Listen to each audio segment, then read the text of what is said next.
प्रधानमंत्री मोदी आज 10वें अंतर्राष्ट्रीय योग दिवस पर शेर कश्मीर इंटरनेशनल कन्वेंशन सेंटर में योग दिवस समारोह को संबोधित कर रहे हैं। बारिश के चलते श्रीनगर के SKICC के हाल में कार्यक्रम शुरू किया गया है। पहले यहां 7,000 लोगों के साथ डल झील के किनारे खुले आसमान में योग किया जाना था। पीएम मोदी ने कश्मीर की धरती से दुनिया भर के लोगों को अंतर्राष्ट्रीय योग दिवस की बधाई दी। उन्होंने कहा कि 10 साल पहले मैंने संयुक्त राष्ट्र में अंतर्राष्ट्रीय योग दिवस मनाने का प्रस्ताव रखा था। भारत के प्रस्ताव को 177 देशों ने समर्थन दिया, जो अपने आप में एक रिकॉर्ड है। पीएम मोदी ने कहा कि जम्मू कश्मीर योग साधना की भूमि है। योग की यात्रा अनवरत जारी है। योग के प्रति लोगों में जागरूकता बढ़ी है। दुनिया के नेता अब योग पर बात कर रहे हैं, योग पर अब रिसर्च हो रहे हैं। योग टूरिज्म का नया ट्रेंड चला है। बारिश के चलते श्रीनगर के SKICC के हाल में कार्यक्रम शुरू किया गया है। SKICC के हाल में कुछ लोगों के साथ ही यहाँ योग किया जाएगा। पहले यहाँ 7,000 लोगों के साथ डल झील के किनारे खुला आसमान में योग किया जाना था, लेकिन अब कार्यक्रम हाल में किया जा रहा है। मौसम विभाग के अनुसार मानसून अगले 3 से 4 दिनों में बिहार और पूर्व उत्तर प्रदेश के कई हिस्सों, झारखंड, उड़ीसा और बंगाल के अधिकांश इलाकों तक पहुंच जाएगा। असम और बिहार में अलग अलग चक्रवात की स्थिति बन रही है, जिसके कारण इनसे सटे इलाकों में तेज बारिश हो सकती है। मानसून की दस्तक से पहले उत्तर भारत समेत कई राज्यों में बदले मौसम से बृहस्पतिवार को भीषण गर्मी से लोगों को राहत मिली। मौसम विभाग की माने तो पूरे देश में सिर्फ दक्षिणी उत्तर प्रदेश और उड़ीसा के कुछ हिस्सों में ही बृहस्पतिवार को लू की स्थिति दर्ज की गई है। शेष जगहों पर स्थिति में सुधार हुआ है। दिल्ली, NCR और पंजाब, हरियाणा में कई दिनों के बाद न्यूनतम पारा सामान्य से नीचे दर्ज किया। मौसम विभाग ने बताया कि इन राज्यों में न्यूनतम तापमान सामान्य से 1.6 से लेकर 3 डिग्री तक कम दर्ज किया गया है। वहीं पंजाब, हरियाणा और दिल्ली, NCR में अधिकतम तापमान सामान्य के करीब रहा। देश में सबसे अधिक तापमान बृहस्पतिवार को हरियाणा के सिरसा में 33.8 डिग्री दर्ज किया गया है। मौसम विभाग के अनुसार मानसून अगले 3 से 4 दिनों में बिहार और पूर्व उत्तर प्रदेश के कई हिस्सों, झारखंड, उड़ीसा और बंगाल के अधिकांश इलाकों तक पहुंच गया है। असम और बिहार के अलग अलग चक्रवात की स्थिति बन रही है, जिसके कारण इनसे सटे इलाकों के तेज बारिश हो सकती है। बिहार के कुछ इलाकों में 20 से 24 जून तक भारी बारिश के अनुमान है। वहीं बंगाल, बिहार और झारखंड के अधिकांश इलाकों में मानसून के प्रभाव से हल्की से मध्यम और कहीं कहीं तेज बारिश होगी। मौसम विभाग के अनुसार उत्तराखंड में 23 और 24 जून को कई इलाकों में भारी बारिश का अनुमान है। जल मंत्री अतिशी शुक्रवार को हरियाणा से पानी के अतिरिक्त पानी की मांग करते हुए अनिश्चितकालीन अनशन पर बैठेगी। आपने अपील की है कि इंडिया गठबंधन के सभी दलों को अनशन के समर्थन में आगे आना चाहिए। वहीं बसपा ने दिल्ली सरकार के इस कदम को गैर जिम्मेदाराना बताया है। बसपा का आरोप है कि अतिशी का अनशन सिर्फ दिखावा है। दिल्ली सरकार अपनी नाकामियों को छिपा रही है। अतिशी का अनशन दोपहर 12 बजे से जंगपुरा स्थित बोगल इलाकों में होगा। इससे पहले वह राष्ट्रपिता महात्मा गांधी को श्रद्धांजलि देने राजघाट जाएंगे। अतिशी ने बताया कि दिल्ली वालों के अतिरिक्त पानी मिले, इसके लिए हर संभव प्रयास किए, लेकिन हरियाणा ने पानी नहीं दिया है। इस वजह से अब पानी सत्याग्रह शुरू किया जा रहा है। आप सांसद संजय सिंह ने कहा कि दिल्ली वालों ने बसपा को 7 सीटें दी है, इसके बाद भी उन्हें उनके हक का पानी नहीं दे रहे हैं। जल संकट बसपा की ओर से प्रायोजित है और दिल्ली का प्रयास जल रोक रही है। सवाल यह है कि दिल्ली को उसके हक का 100 MGD पानी जो वर्ष से मिलता आ रहा है, उसे क्यों रोक रहे हैं। इस पानी से दिल्ली के 28 लाख लोगों को पानी की समस्या दूर हो सकती है, लेकिन हरियाणा सरकार यह पानी नहीं दे रही है। T20 विश्व कप 2024 में भारतीय टीम का जीत का सिलसिला बरकरार है। टीम इंडिया ने गुरुवार को अफगानिस्तान को 47 रन से हराया।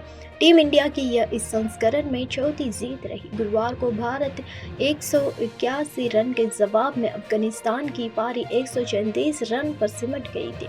रशीद खान की टीम के खिलाफ इस जीत के साथ ही भारतीय टीम ने एक खास उपलब्धि भी हासिल की। इतना ही नहीं, रोहित शर्मा की टीम 2022 में बनाए गए एक रिकॉर्ड को भी तोड़ने की दहलीज पर अफगानिस्तान के सभी विकेट कैच आउट के रूप में गिरे।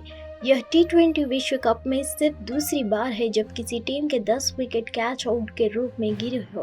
पहली बार भी अफगानिस्तान के खिलाफ ही ऐसा हुआ था। 2022 टी20 विश्व कप में इंग्लैंड ने पर्थ में अफगानिस्तान के सभी 10 खिलाड़ियों को कैच आउट कर पवेलियन भेजा था।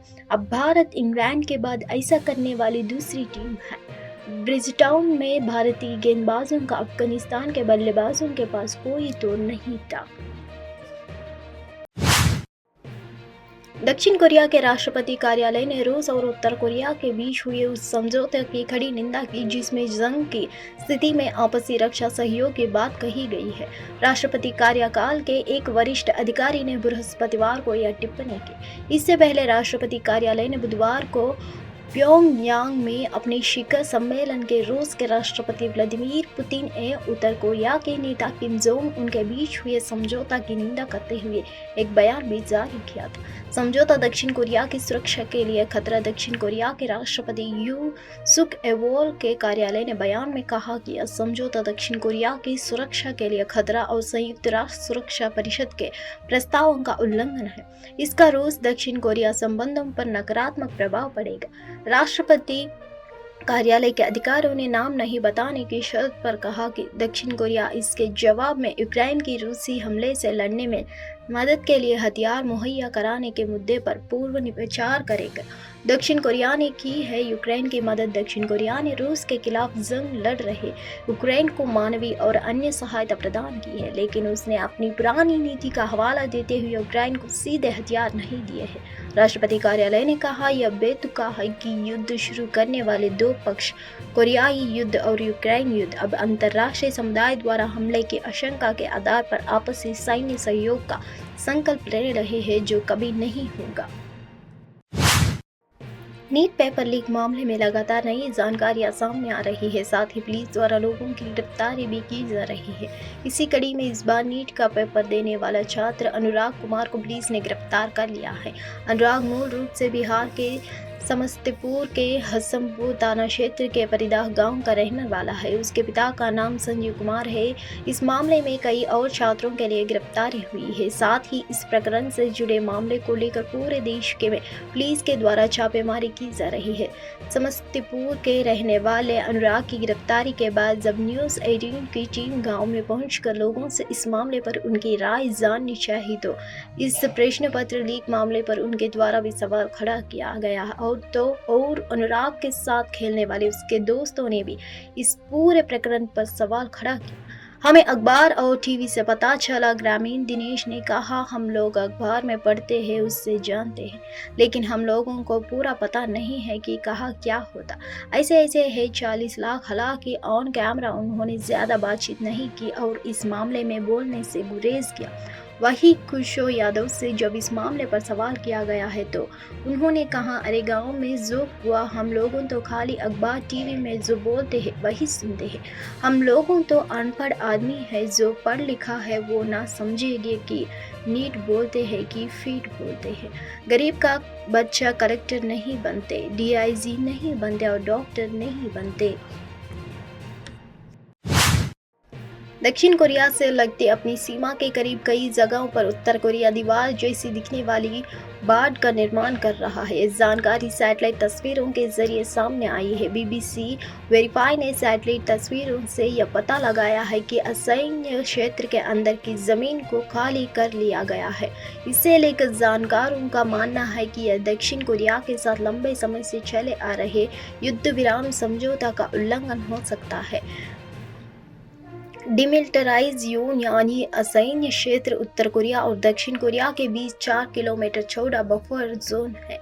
यह तकनीकी रूप से अब युद्ध की स्थिति में है क्योंकि इसे लेकर कभी कोई शांति संधि नहीं हुई है। यह जोन 2 हिस्सों में बांटी हुई है, जिसमें दोनों देश अपनी अपनी तरफ से हिस्सों को नियंत्रित करते हैं।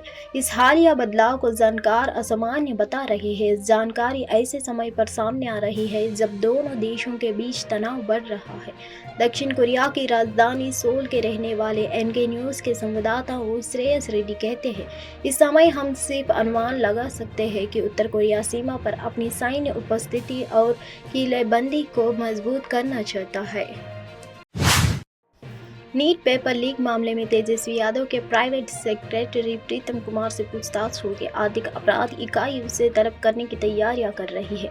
बताया जा रहा है कि ईओयू प्रतीक से पूछताछ के लिए ईओयू दफ्तर बुलाएगी और वही पूछताछ करेगी। पेपर लीक के किंग पिन सिकंदर कुमार यादविंद्र से प्रदीप कुमार के डायरेक्ट कनेक्शन के कई तथ्य सामने आए हैं। नीट पेपर लीक होने के बाद सिकंदर यादवेंद्र के लिए सरकारी गेस्ट हाउस बुक कराने से लेकर उसकी पोस्टिंग तक में प्रतीक कुमार की भूमिका सामने आ रही है।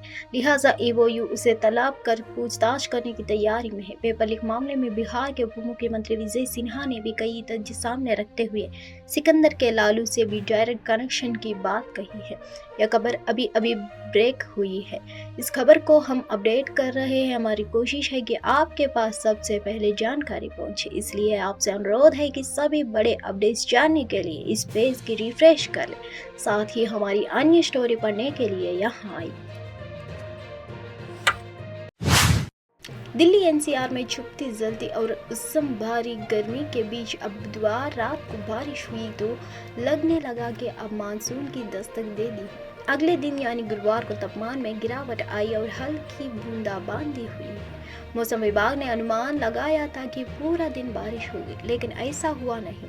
सिर्फ सुबह की समय बारिश हुई। दोपहर तक आसमान में बादल भी छाए रहे, लेकिन बाद में फिर से चिलचिलाती धूप निकल आई। ऐसे में लोग फिर से मायूस हो गए। मगर गुरुवार के मुकाबले आज यानी शुक्रवार को और ज़्यादा कम तापमान देखने को मिल रहा है। मौसम विभाग का कहना है कि आज बारिश होगी। आसमान पूरा बादलों से ढका हुआ है। बारिश के असर लग रहा है। सुबह सुबह दिल्ली एनसीआर में 30 डिग्री सेल्सियस तापमान दर्ज किया गया है, जबकि गुरुवार सुबह तापमान 37 डिग्री सेल्सियस था। मौसम विभाग के अनुसार आज पूरा दिन धुंध रहेगी। 40% बारिश आज हो सकती है। 41% नमी रहेगी और हवाएं 10 किलोमीटर प्रति घंटे की रफ्तार से चलेगी। बारिश लगातार नहीं बल्कि रुक रुक कर होगी।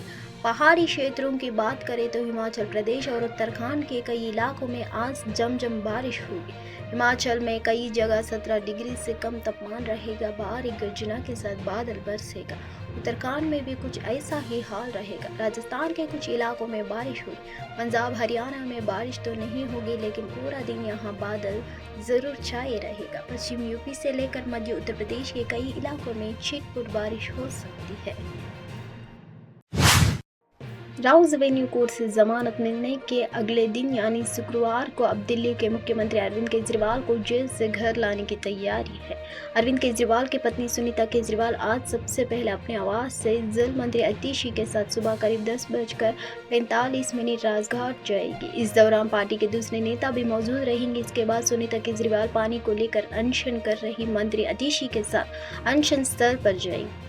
यहाँ कुछ समय रोकने के बाद सुनीता केजरीवाल अपने आवास पर लौटेंगे और फिर वहाँ के बाकी सभी नेता तिहाड़ जेल जाएंगे। शाम करीब 4 बजे सुनीता केजरीवाल भी तिहाड़ जेल पहुंचेंगे। राउज एवेन्यू कोर्ट ने दी है जमानत। बता दें कि दिल्ली के राउज एवेन्यू कोर्ट ने गुरुवार को अरविंद केजरीवाल को नियमित जमानत दी थी। केजरीवाल मनी लॉन्ड्रिंग मामले में जेल में बंद थे। हालांकि लोकसभा चुनाव के दौरान उन्हें 51 दिन के लिए जमानत मिली थी। चुनाव होते ही केजरीवाल ने 2 जून को सरेंडर कर दिया था, लेकिन अब उन्हें 18 दिन बाद नियमित जमानत मिल गई है। उन्हें 1 लाख रुपए के मुचलके पर जमानत दी गई है। तमाम पेपर वर्क कंप्लीट करने के बाद आज शाम केजरीवाल तिहाड़ जेल से अपने घर जाएंगे।